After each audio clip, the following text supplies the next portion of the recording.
하나님 말씀 베드로후서 1장 20절 21절 말씀입니다. 베드로후서 1장 20절 21절 말씀입니다.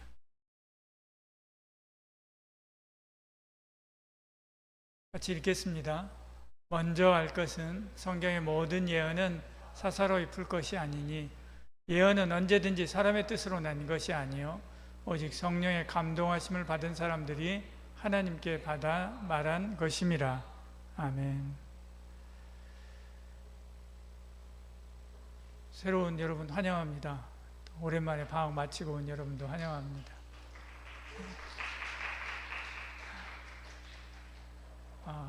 믿음 좋은 우리 선배님들하고 잘 같이 배워가면서 같이 했으면 좋겠습니다. 우리는 정보과잉 시대를 살아가고 있죠.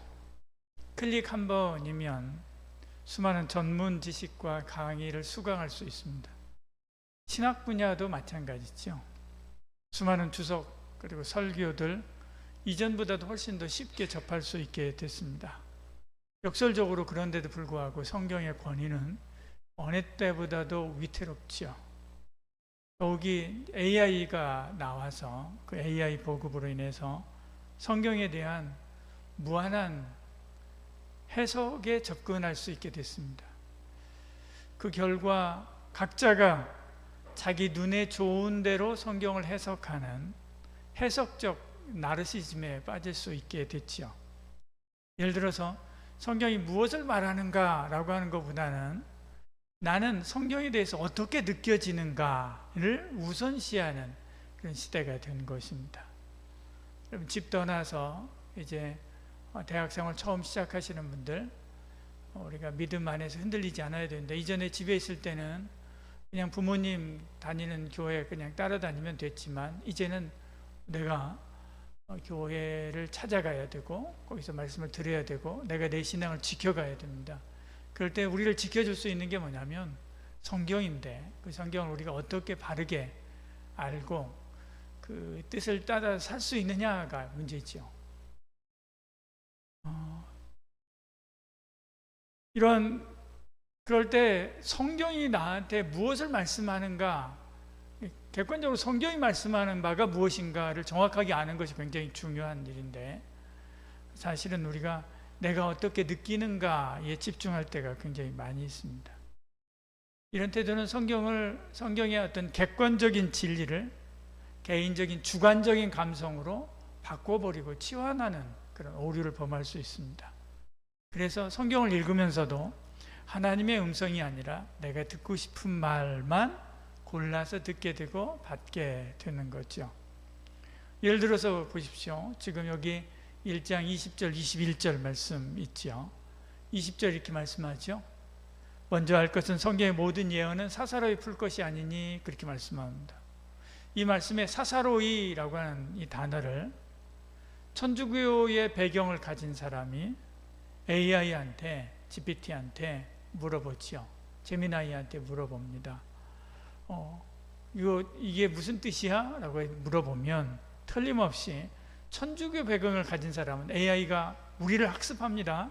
우리만 AI를 아는 게 아니라 AI도 우리를 학습하죠. 그래서 틀림없이 천주교 배경을 가진 사람이 물어보면 성경은 개인이 독자적으로 해석할 수 있는 것이 아니라 반드시 교회가 해석해야 된다라고 이렇게 대답해 줄 것입니다.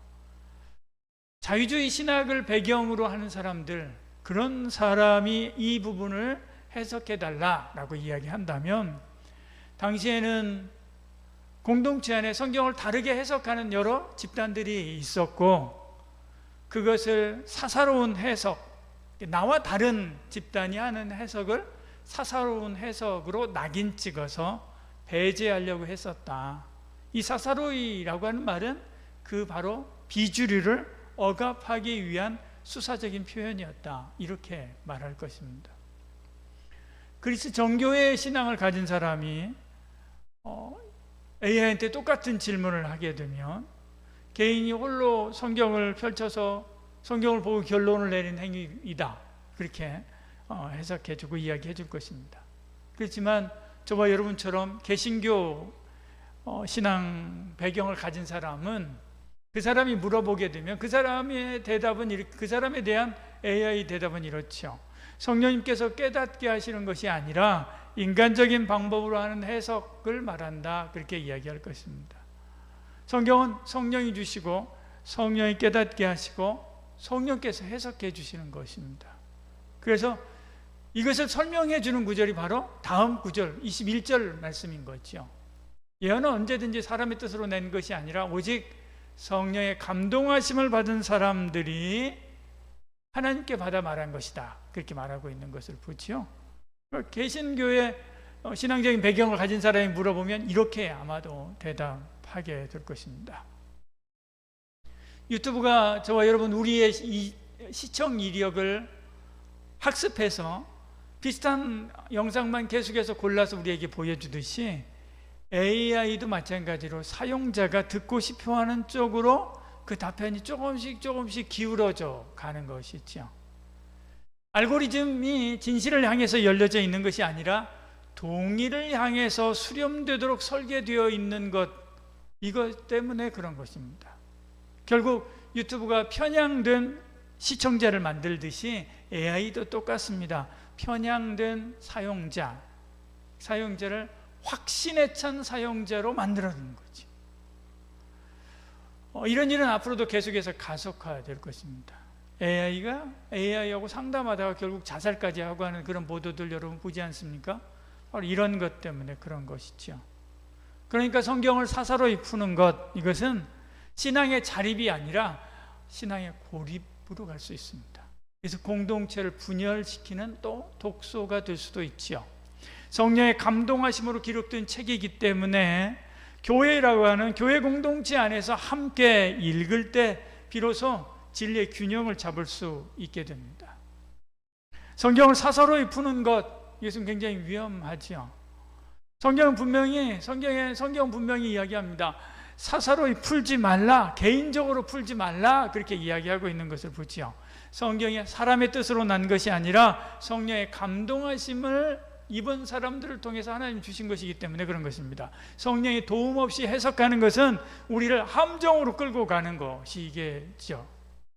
문맥, 그리고 역사적인 배경, 문학적인 장르, 이런 것들을 무시하고 자신의 성향과 그리고 자신의 상황과 성향과 그리고 감정, 이것만 가지고 본문을 재단하는 것은 신앙의 성숙이 아니라 신앙의 고립을 초래하게 만드는 것입니다. 꼭 AI가 아니라 할지라도 그렇다는 거죠. 성경을 내 입맛에 맞게 비트는 그 순간 하나님의 말씀은 내 욕망을 정당화하는, 내가 보고 싶은 것만 보게 하는 도구가 되는 거죠. 이런 일의 끝판왕이 이단이죠. 이단. 신천지나 하나님의 교회, 통일교, 이런 이단들입니다. 이런 이단들은 대부분 자기가 홀로 성경을 깨달았다라고 주장하는 사람들이 교주입니다. 그 사람들이 교주가 되고 그리고 사람들을 그렇게 가르치고 해서 그들을 모으고 그들을 착취하고 하는 일을 한 거죠.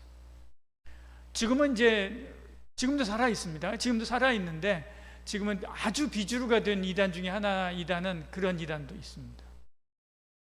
이 이단은 예전에 우리나라 국무총리까지도 거기에 함께 있었던 이단인데요. 그 이단의 교주는 지리산에 들어가 가지고 3년 반 동안 성경을 씹어 먹으면서 성경을 달달달 외웠던 사람입니다.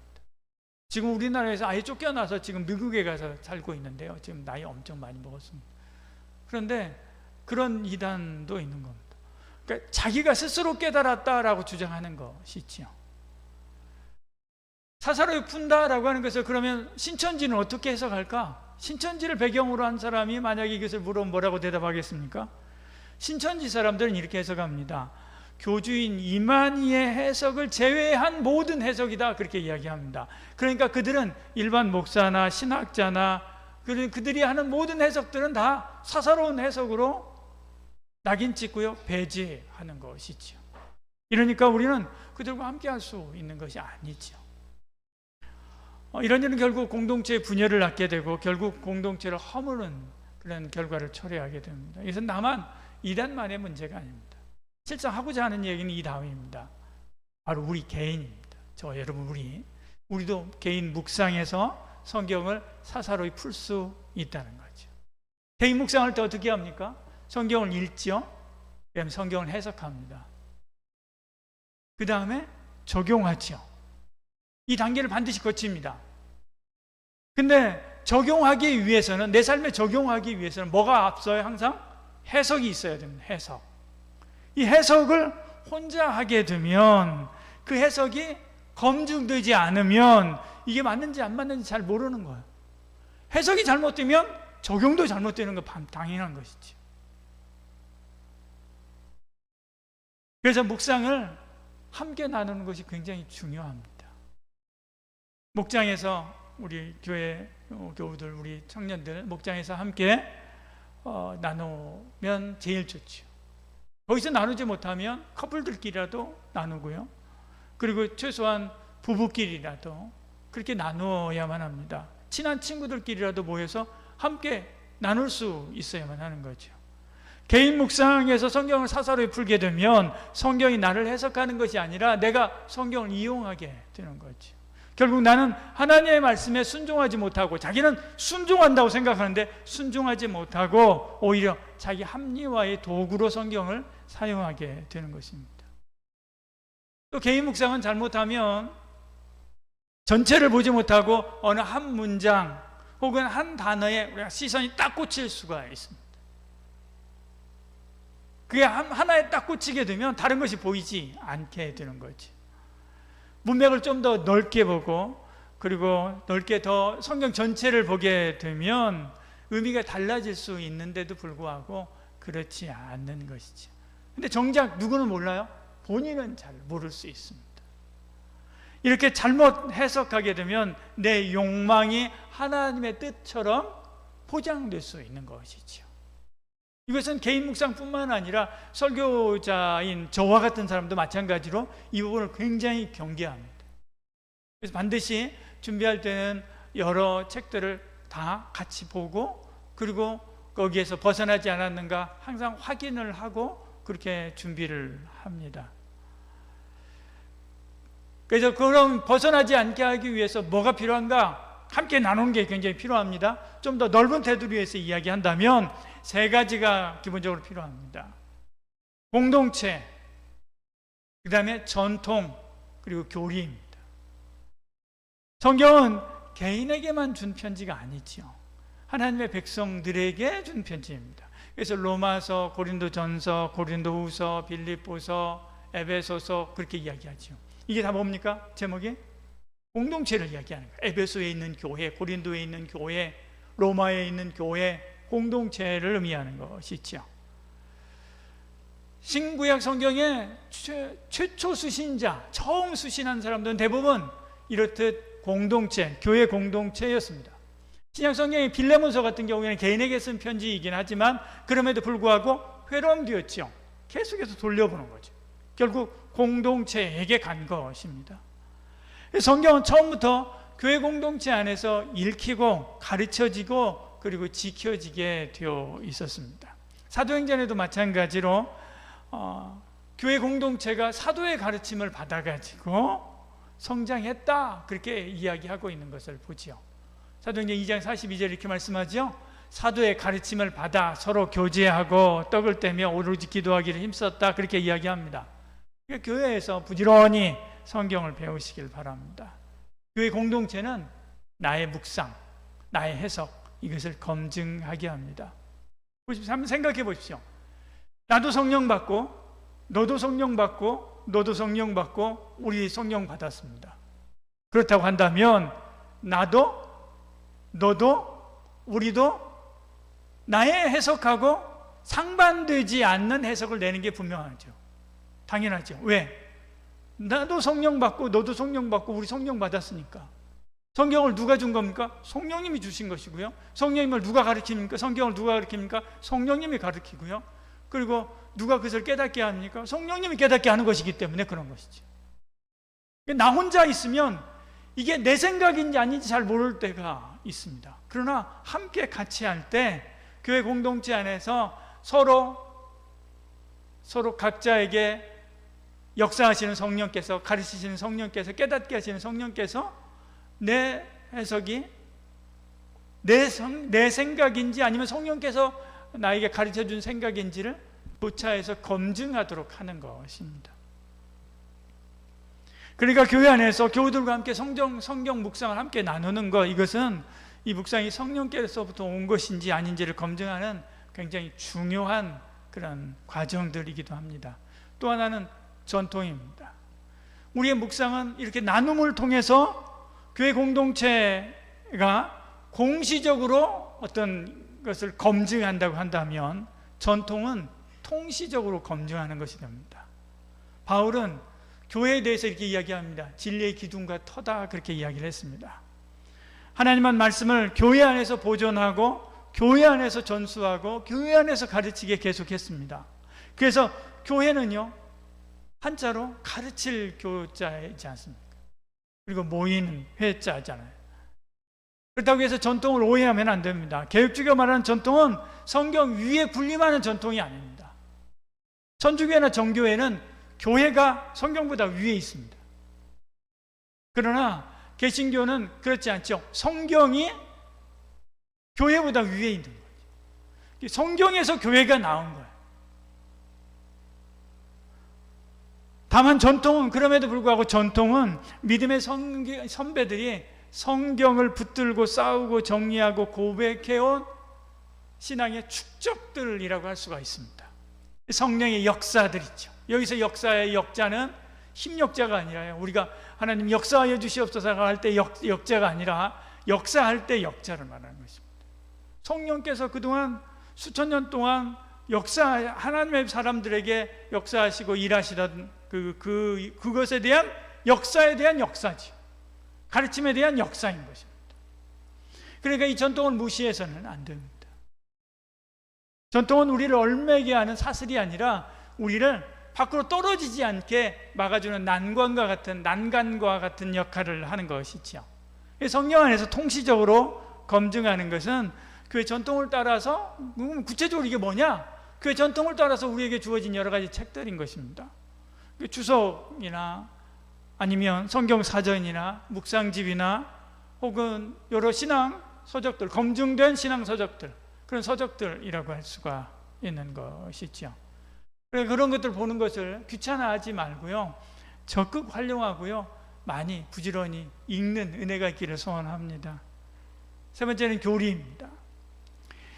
교회는 지금까지 오랜 어떤 시간을 걸쳐가면서 수많은 질문들을 만나게 됩니다. 제일 먼저 만났던 큰 도전의 질문이 뭐였냐면, 예수님이 하나님과 비슷한가? 아니면 하나님이신가? 라고 하는 질문이었죠. 하나님은 누구신가? 예수님은 누구신가? 성령님은 누구신가? 구원은 은혜로 받는 것인가? 아니면 공로로 받는 것인가? 수많은 질문들을 던져왔었던 것입니다. 이런 답들을, 이것에 대한 답을 누가 했냐? 교회들이 하나님 앞에 모여 엎드려 기도하고, 그리고 성경을 통해서 엎드려 기도하면서 성경을 통해서 깨달아, 성령께서 주신 것을 깨달아 모아놓은 것이 교리인 것이죠. 신조, 신앙 고백, 이렇게 정리해간 것입니다. 그래서 사도신경부터 시작해서 웨스트민스터 신앙 고백서, 대소요리문답, 하이델베르크 요리문답 같은 이런 교리서, 이것은 성경 전체의 내용들을 요약하고 정리한 그런 것들이 되는 것이죠. 그렇지만 우리가 분명히 알아야 될 게 하나 있습니다. 이것도 역시 성경보다는 아래에 있는 거예요. 더 중요한 게 뭐예요? 성경인 거죠. 이것은 목적지가 아닙니다. 지도죠. 가이드입니다. 내비게이션과 같은 역할을 하는 것이죠.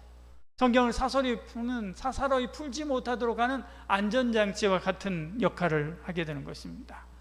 사람은 성경을 읽을 때 자기 경험을 넣고 싶은 마음들이 있습니다. 자기가 알고 있는 것들을 넣고 싶은 마음들이 있습니다.